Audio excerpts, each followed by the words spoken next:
la RDC est une et indivisible. De la population et de tout le monde, c'est qu'il faut tout arrêter pour faire face à cette situation. Et que nous ferons de cette terre richement bénie un réel havre de paix, de prospérité et de progrès social.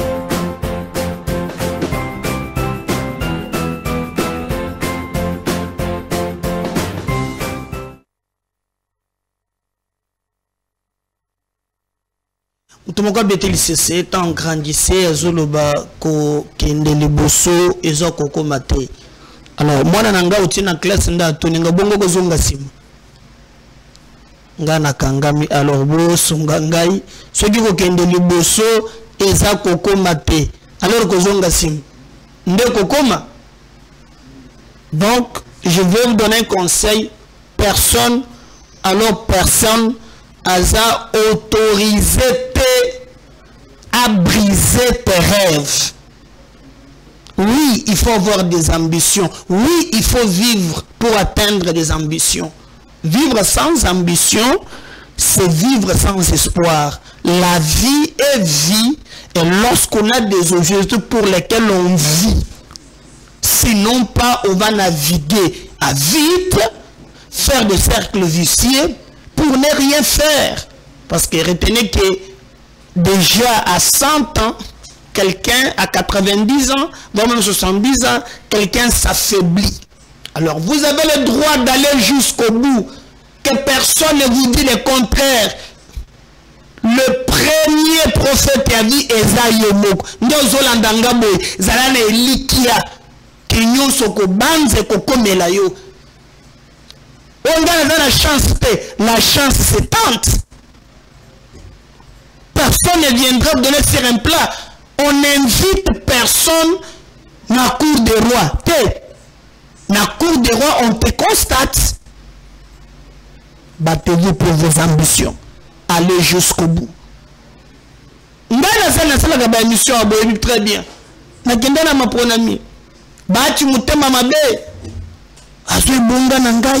Na mwene la pasi abengi mwananka sina ya fanda gagaga na bakazino kama tapese bonga na ngai na lelia salinga pasi na lobi ibongo na fanda jamais. Ne jamais arrêter de poursuivre tes objectifs, même si tout le monde ne croit pas en vous. Mutu ya liboso ebongami ezayomo bunda eko simba. Ponga na botami na inongo problème pe ko bota ba pauvre ozana choix te mais kokufa pauvre eza choix. Sabilo ko mibale ko bota na famille ya bakaluma Roger eloko ezate wana eza choix te, n'a pas le choix pour moi na nyonso te asenga baboti babota ye. Non, Dieu nous impose le parent. Parents aux anayewana des parents na yo. Mais comme dans la vie, Dieu nous donne le choix. Ce que tikali na etawana sans émerger, c'est un choix. Boza 89 000 besoin na YouTube. Bozali ebele boya pe na Facebook, bo partager lié ya émission oyo. Na 5 minutes bo s'abonner massivement bo posa biso makasi. Cette émission, je l'ai fait à Kinshasa, capitale de la République démocratique du Congo. Il est 15h quand j'ai reçu cette émission à Kinshasa. Il est aussi 16h à Lubumbashi. Il est 16h à Beneditutu, na Bakwa Lubuya. Il est 16h na Katakokombe. Il est 16h na Goma, na Aru. Il est 16h, 1 heure de plus. Ezali 16h na Butembo, na Bujumbura, kuna epa Kagame na ba Museveni ba ko bomaka biso na pesi bino mboti. Tobeti solo na émission ya lelo Diongo Frank pour les intimes accueilli na Kigali. Moïse Katumbi prend position. Yakobomba Matef.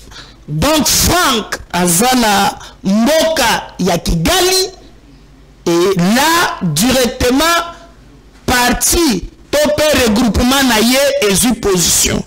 Je vais vous étonner la position basée Ezo Kamoussa. position ma B contre la République.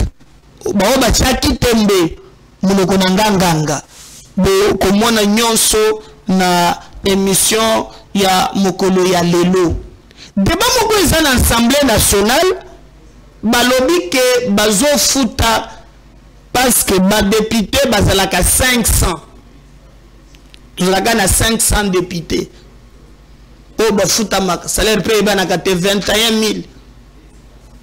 Bazala pe na courage ya baya ya wan. Pona ko carte d'électeur akosangisa bino kombi bino plein. Mo wenda 21 000 akendanga yo moko. ba buliste ba yebi. De choses ali kambo moko boye kangisa bango 3000 2000 kobeke ba congolais balingana bango mbongo bokei. Donc ben 21 000 akendanga yo moko. Alors, et je banate bazwaka combien? Alors, je crois ba député tango ba kei ba faire la réduction des comptes. Na esika oyo batalaka nombre ya bato bafutamaka. Babwaka miso bakotike na esika bafuta 500 députés, ba député bakomi 513. Alors, ngai na meki kobuka pa moni musala ya mission na ngai ezali pe musala ya caractère pédagogique, c'est-à-dire koyebisa bino oyo bato musu bayebisaka bino te bakomi 513 ndengeni nde belamu ya émission na ngai. Mobeko moko oyo evotama na parlement wana oyo ezali kozwa en compte ba chef de corps yakala. Là on voit les anciens premiers ministres, on voit les anciens présidents ya ba institution comme l'Assemblée nationale. Là quand on parle l'Assemblée nationale toujours mona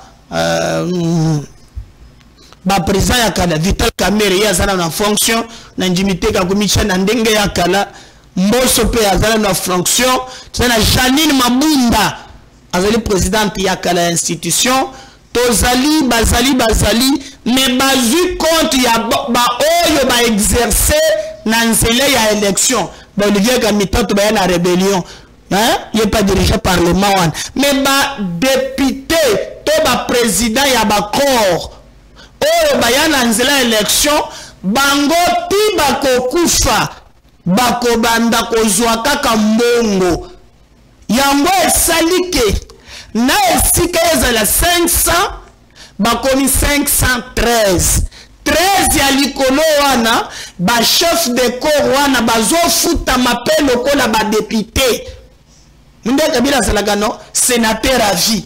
Maintenant ba chef de corps bango pe batikali ya bango à vie et le kokata bango ka ezaka liwa. Donc a postulé te mais chaque année chaque mois bako banda ko futaye nde bakati ndambu bati bayena bango na ligne na Assemblée nationale bakati pe ndambu batindi bango na Sénat. Voilà vérité o sengeli boyeba pour le moment ndengeli ba député baza 500 bakomi 513 bisoto yaka kolokela bino information pote boko na spéculation te boyeba ke baza 513 Evariste Bochab Mabudji Mabileng ndeza boya zobenda likonda na ye comme député. D'ailleurs yazalaki meilleur élu ya mweka bakotela ye diabolo bili 90 parmi ba invalidé yepe azalaka balongola ye mais comme chef de corps akobenda likonda na ye Janine Mabunda biki o kabila pekisi ye bona boy. Est-ce que bako simbala Rwanda na njimite na système a chita sima akobenda yango. Alors ba président nyos ba chef de corps ba ancien premier ministre même Kengonde Zawana zobenda pe ya hein. Donc eza mobeko oyo votame ndebo moni même ba kabila wana oyo boka kabila bomona ke dernièrement wana Mwilambo Abimaki alobi c'est lui qui a donné l'ordre Konti au Chebeya, il est bel et bien Joseph Kabila Kabang. ngana kosala droit lorsque na procès batangio un témoin peut aussi être converti comme partie au procès. Mais Kabila Babenga était pourquoi? Parce que Moubeko Moko c'est un chef de l'État ezali. On avait dit que va réviser yango loi wana en tout cas ce n'est pas lobby na réviser ngapela yate na kolongots ceux qui balongoli nyonso c'est que mutoko pe simana ngape akobetanga pe mukatu. C'est pourquoi loi wana ezali ko exercer ezali en cours que babavi rebelle oyo ba politicien basali. En tout cas, moyen ya balande la bango ezate compte tenu ya mibeko ezali taillé sur mesure na bango. Okolinga te mais la vérité yango wana ndepe ezali kosalema moyen ya kobeta ngo lisolo pe kolela ezali ata muke te. Donc soki ba député wana bazali kozwa mbongo ndenge bozoyoka. Donc, comme 513, c'est sur base, il y a Moubeko et Votama, n'a pas avantage, il y a ancien président de la République, n'a pas chef de corps, n'a pas avantage, Moko, oh, singulier République, a peu saka bango, peu, bakozwaka yangoti, liwana bango. Donc, ceux qui bolingi, et à la tête, il faut d'abord commencer par changer Moubeko wan. Alors, est-ce que vous changez Moubeko wana? Félix Perz, l'ancien président de la République, a continué à changer yango. Donc il faut Moubeko wana. Président Nyonso Koyaka, je ne sais pas comment à Kolingake va changer Moubeko sur les anciens présidents. Il y a Bakor ou bien ancien président de la République. Le 513 est justifié par rapport à Likambo Wana. D'ailleurs, ceux qui l'Indiboeba, eh bien, Zéran Tambo, il est allé dans ce sens-là. Il a réagi par duplex na Bandeko Mouria Kelboun, ou à Sololina Bango. Pepe a expliqué Bango Pe Likambo Wana biso MKBS télévision que la bino information ezali préoccupation na biso ya liboso parce que vous servir mais très bien que ezali musala na biso ya liboso.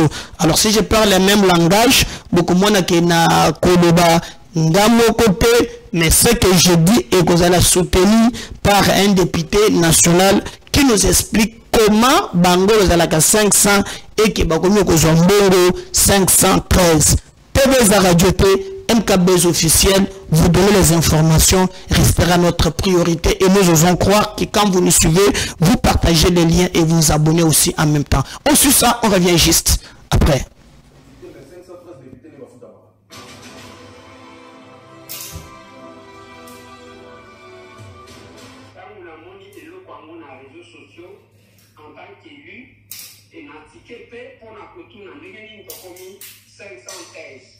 Nakeli lokola biso tosukaka manzela te nakekutana na directeur ya paye ya ministère ya budget kotuna natuni ye nalobi mbongo boni ebimaka mpona badepute nini combien bazwaka mbongo alobi na ngai ke nombre ya 513 eza ya solo mais bato bayebi te pourquoi nous sommes arrivés à 513 na kati ya 513 wana batie na kati les anciens chefs de corps ndenge oyebi loi eloba loi portant statut ya ancien chef de l'État et ancien chef de corps donc batia ancien président ya Sénat ancien président ya Assemblée nationale nakati wana okuta bazali Mabunda okokuta ba Robert Minaku okokuta ba Kengo Wadondo okokuta ba Tambo Mwamba. Donc ce sont ces anciens chefs de corps là naba Évariste Bouchard Mabunda Mabide okuta ke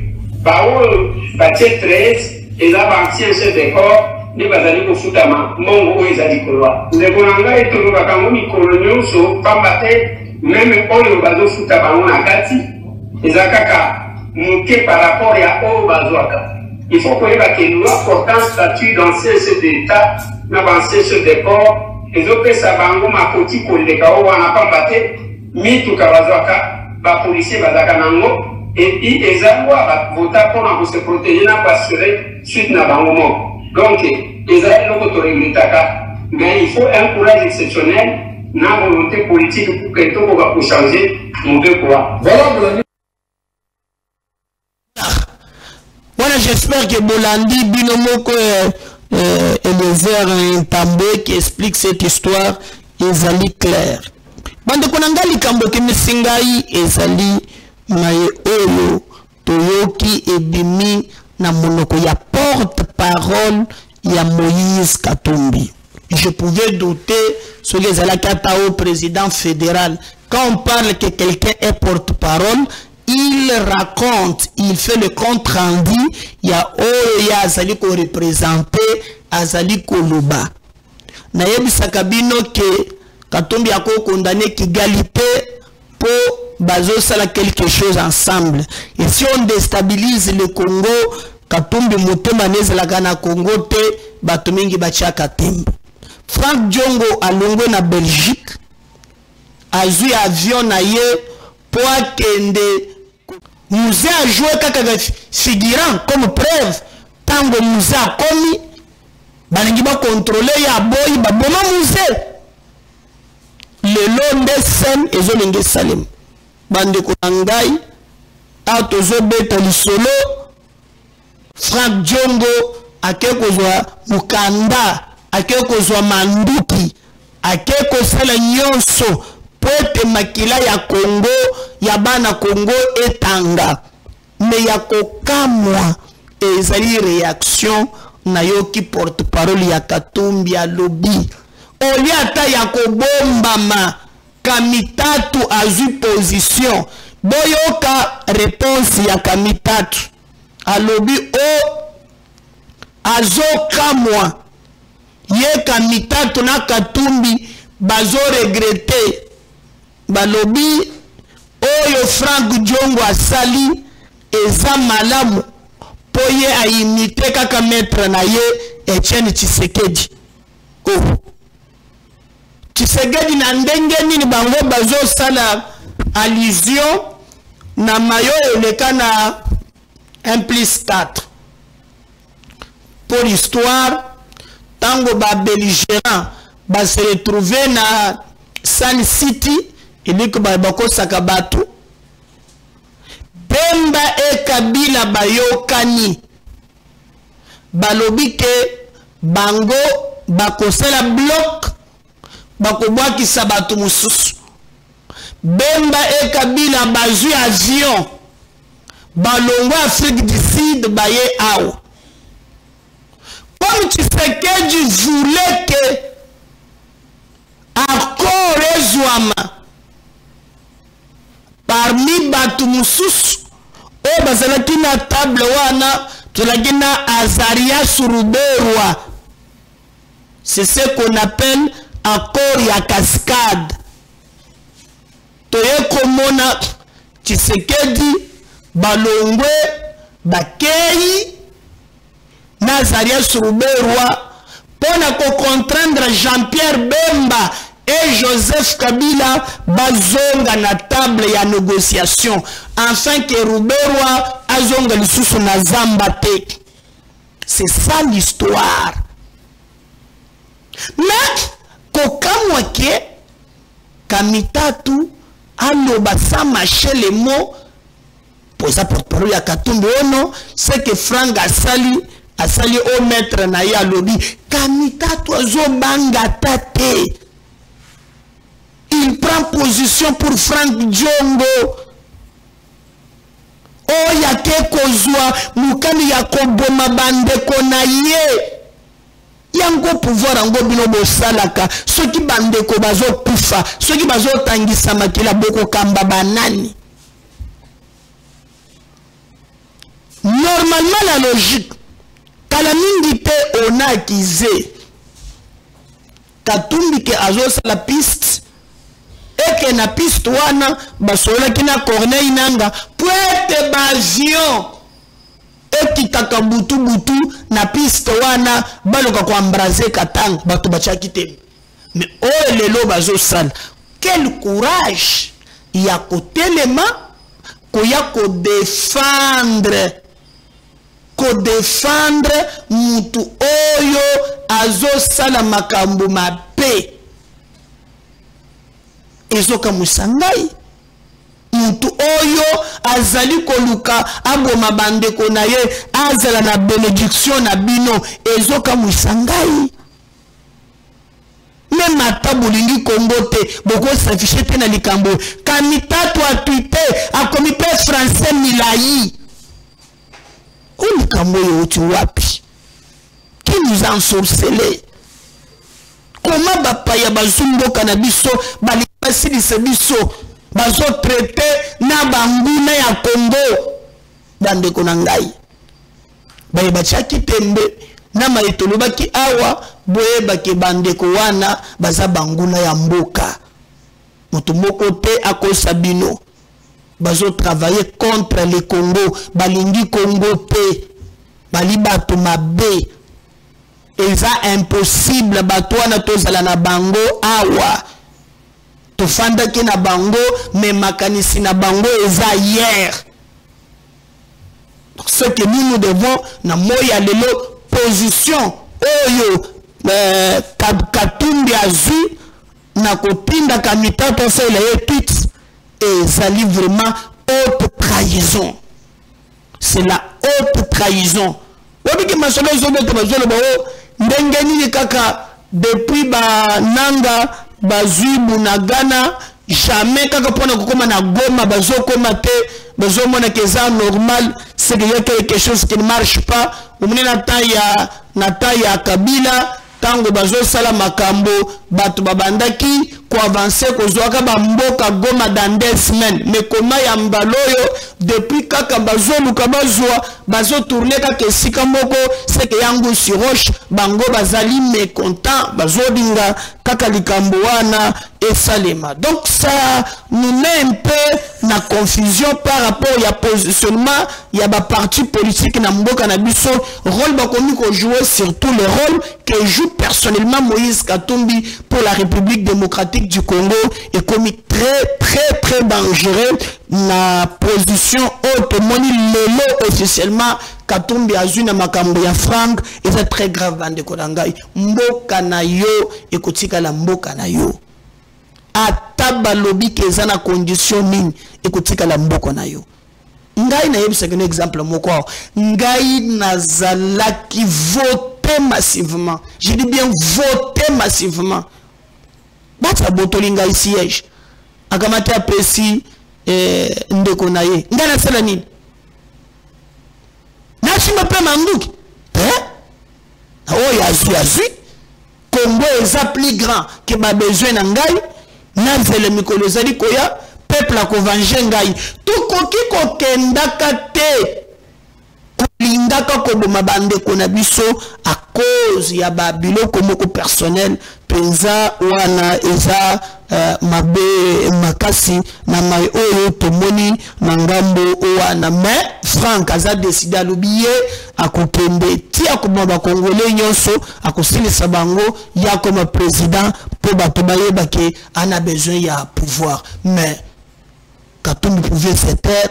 Quelle trahison Katumbi va s'annoncer et s'afficher pour ne prendre position, pour ne soutenir Frank Diongo dans cet état. Bande Konangai, Makambo wana, yali Makambo ya boka moite, be sutukate, na ebisaka bino yango bandaka laki, bandeko oyo, basali ko travailler contre la République, bandeko oyo, basali banguna ya Congo, et lelo ebimina poisa, position oyo bango basui. D'ailleurs, makambo ya piste ezozelaye nanuto silisi yangote mais totalaka katoeba ce qui pesa ekozala ndenge nini na mikolo mezali ekoya toko jouer pleinement notre rôle toko sala ke mboka na biso ekende liboso bande konyoso bazolanda biso bazala informé en temps réel mais bon retenir aussi que Félix Tshisekedi et Sengeli acha boyokani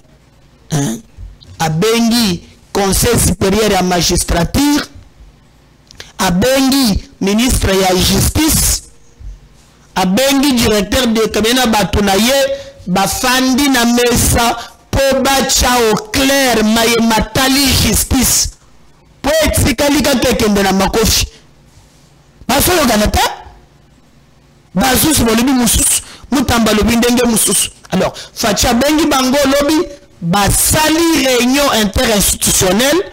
Le président a pris sa position.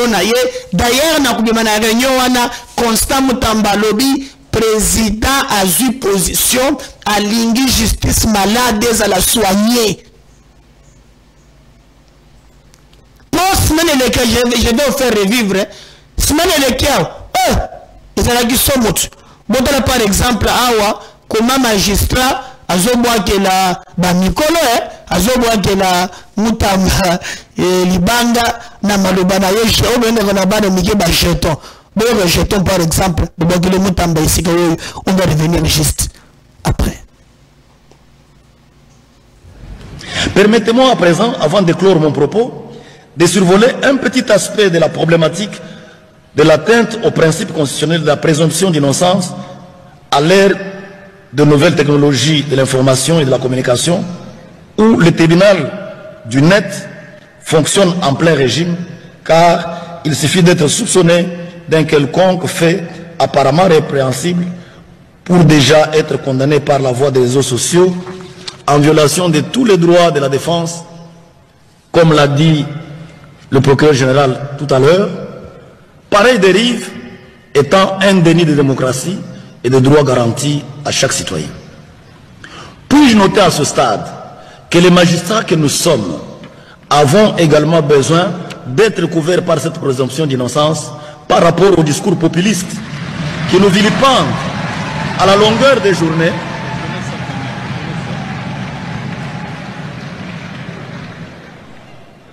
Puis-je noter, disais-je, à ce stade, que les magistrats que nous sommes avons également besoin d'être couverts par cette présomption d'innocence par rapport au discours populiste qui nous vilipendent à longueur de journée, même s'il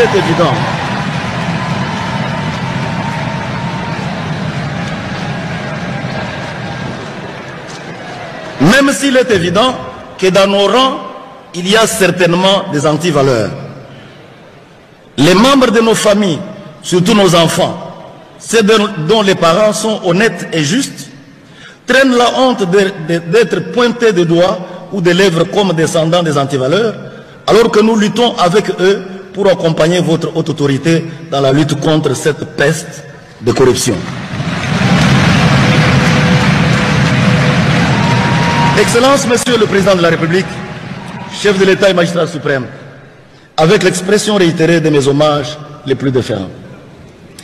Je ne saurais terminer mon propos de ce jour sans préciser qu'au terme de l'article 149, alinéa 3 de la Constitution, la justice est rendue sur l'ensemble du territoire national au nom du peuple.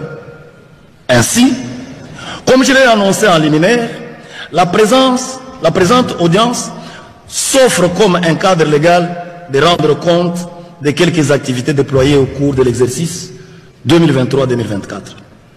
En effet, il convient de rappeler qu'à la suite du constat effectué à ma prise de fonction, un certain nombre d'actions avaient été envisagées pour lutter notamment contre la corruption, l'indiscipline des magistrats du siège ainsi que des fonctionnaires et agents administratifs du greffe.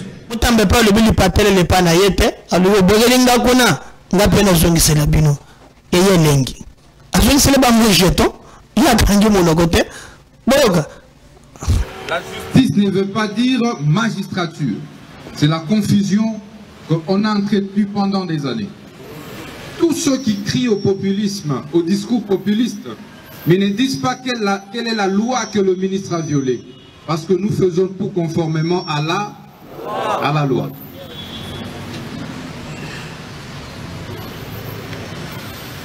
C'est plutôt eux qui doivent respecter la loi.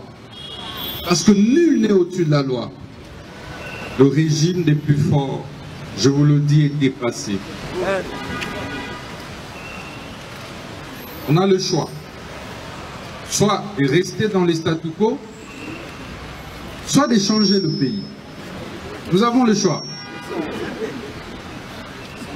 Si vous voulez, j'entre dans les réseaux et nous commençons à martyriser notre peuple.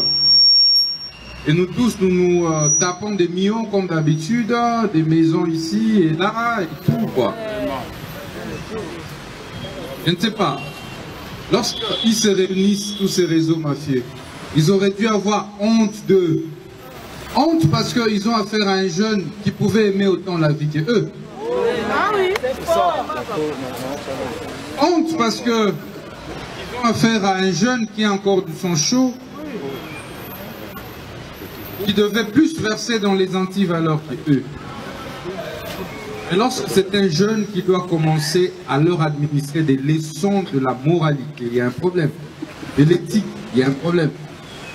Du travail.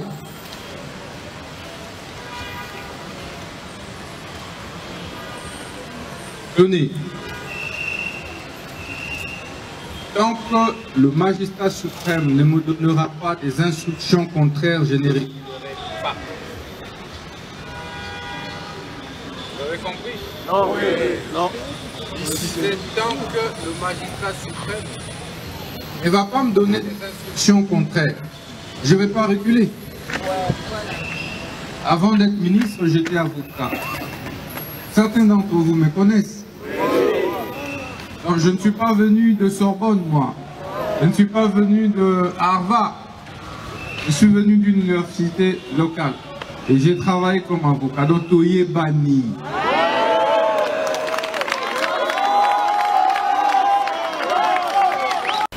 La justice n'est pas... Koto ko suke na facha bengi bango po bayokan.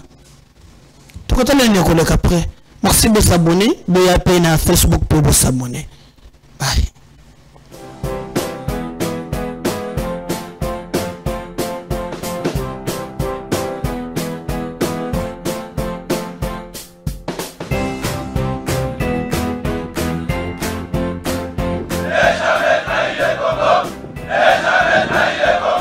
La RDC est une et indivisible. Et la population de tout le monde, c'est qu'il faut tout arrêter pour faire face à cette situation. Et que nous ferons de cette terre richement bénie un réel havre de paix, de prospérité et de progrès social.